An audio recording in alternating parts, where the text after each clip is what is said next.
Ladies and gentlemen, I'm very sorry I can't be with you in Funchal, but as you can imagine, life in Brussels is very busy at the moment with the new Commission waiting to take its place, and as you may know, we have a lot of work in the first 100 days of the new Commission, preparing a Circular Economy Action Plan 2.0, preparing a zero pollution strategy and a biodiversity strategy, all as part of the European Green Deal that our new President-elect, Madame van der Leyen, has announced in the first 100 days of her administration.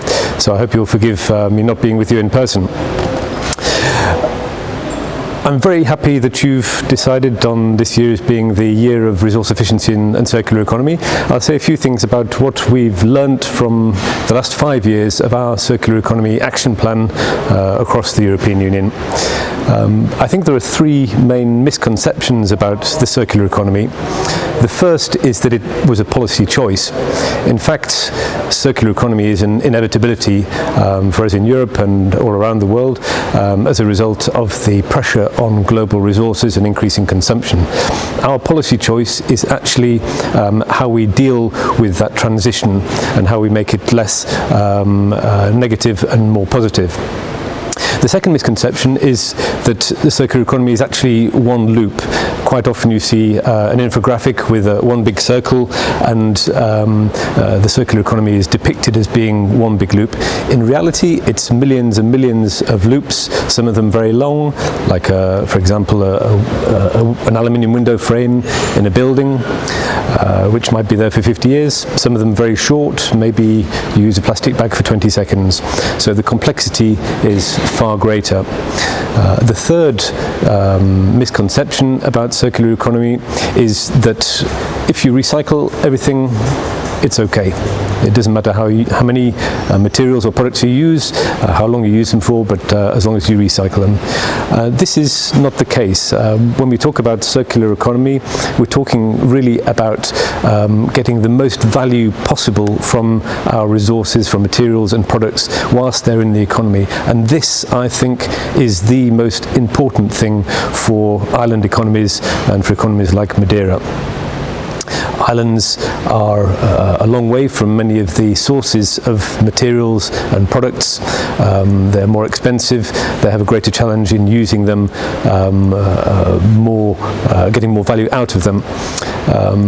And they have a greater interest in making sure that once a product is there, that it is used for as long as possible, that it gets maximum utility. In reality, when products and materials aren't coming from your own territory, the jobs in producing those materials and products aren't on your territory, but when you're trying to prolong the use of a product, then the jobs in servicing that product, in maintaining it, in repairing it, or in offering services related to the products are local jobs, and I think that is also extremely important for an island like Madeira. Also, we're not interested so much in improving rates of recycling, but actually reducing amounts of waste. For an island economy, the economies of scale required for state-of-the-art recycling facilities for separate materials are quite often not really realistic. So if you can actually reduce the amounts of waste that you're producing, all the better. You need economies of scale, you need the space to deal with waste, and in an island which is very dependent on tourism, it's not so nice to have large areas of the island dedicated to waste treatment. Finally, I think that for an island like Madeira, the importance of nutrient cycling is primary, and I think it's extremely important that island economies work on improving the treatment and management of food waste and bio-waste, and making sure that those nutrients are actually used usefully. So I'm delighted that several islands, several outermost regions have already started developing their own circular economy strategies, not only in Madeira, but also in Martinique, in the Canary Islands and in La Réunion. And I think it would be very useful for you to share those experiences. I'm also delighted that the Member States just last month in the Environment Council on the 4th of September explicitly mentioned the diversity of situations in implementing circular economy strategies, and explicitly mentioned in that regard the outermost regions, so they're very much on the map. I think it would be very useful for islands like Madeira to learn from each other, but also to learn from other experiences, and we have a European platform of circular economy which I think would be a good source of inspiration, but also for you to inspire others with your own experiences. I think that islands can really be a test bed and can be front runners in dealing with better management of materials, because you have a particular need to do that.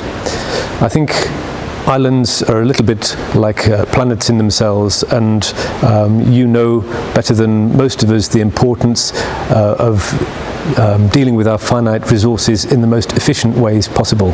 So I wish you every success with your conference, and I look forward to hearing some of the outcomes and conclusions. Thank you.